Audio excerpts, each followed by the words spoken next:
Today we're going to listen to former CIA Director John Stockwell discuss some of the methods and tactics used by the CIA back in the 70s when John was one of the CIA's top boys.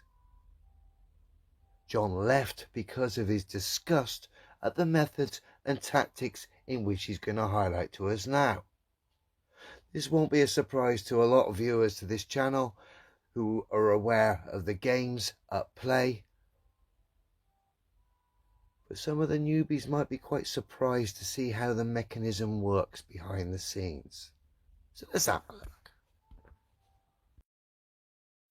There are other functions, however, some of them more legitimate than others. One is to run secret wars, the covert action that's written and talked about so much, like what's happening in Nicaragua today from Honduras. Another thing is to disseminate propaganda to influence people's minds. And this is a major function of the CIA. And unfortunately, of course, it overlaps into the gathering of information. You have contact with a journalist, you will give him true stories, you'll get information from him, you'll also give him false stories. Did you buy his confidence with true stories? You buy his confidence and set him up. We've seen this happen recently with Jack Anderson, for example, who has his intelligence sources, and he has also admitted that he's been set up by them. You know, every fifth story just simply being false. You also work on their human vulnerabilities to recruit them in a classic sense, to make them your agent so that you can control what they do, so you don't have to set them up sort of, by putting one over on them. So you can say, here, plant this one next Tuesday. Can you do this with responsible reporters? Yes, the Church Committee brought it out in 1975, and then Woodward and Bernstein put an article in Rolling Stone a couple of years later. 400 journalists cooperating with the CIA, including some of the biggest names in the business, to consciously introduce the stories into the press. Well, give me a concrete example of how you use the press this way, how a false story is planted and how you got it published. Well, for example, in my war, the Angola War that I helped to manage, 1/3 of my staff was propaganda. Ironically, it's called covert action inside the CIA. Outside, that means the violent part. I had propagandists all over the world, principally in London, Kinshasa, and Zambia.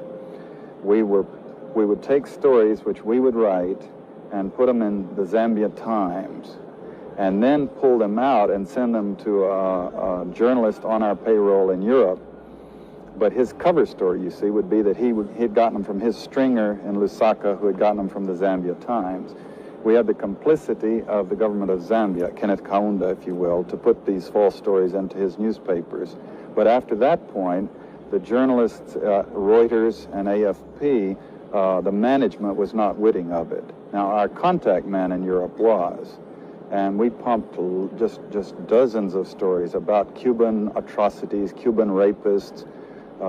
In one case, we had the Cuban rapists caught and tried by the Ovimbundu maidens who had been their victims, and then we ran photographs that made almost every newspaper in the country of the Cubans being executed by the Ovimbundu women who supposedly had been their victims.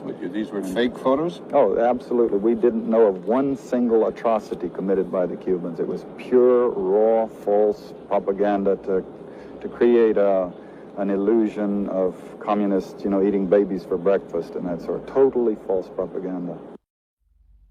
Thank you, John, for highlighting that, and good on you for speaking up, mate. Now, bearing in mind, that was back in the 70s. Think about how bad it is now and how much these clowns would have progressed their game with the mainstream media and technology and the algorithms, and of course a general public dumbed down by an education system which builds them up on regurgitating nonsense and patting them on the back, the results of which are the mess we're in right now. It's good to see John highlighting that, former CIA director, for any newbies who are coming to the realization that things aren't quite what they thought they were. Have a good one, everyone.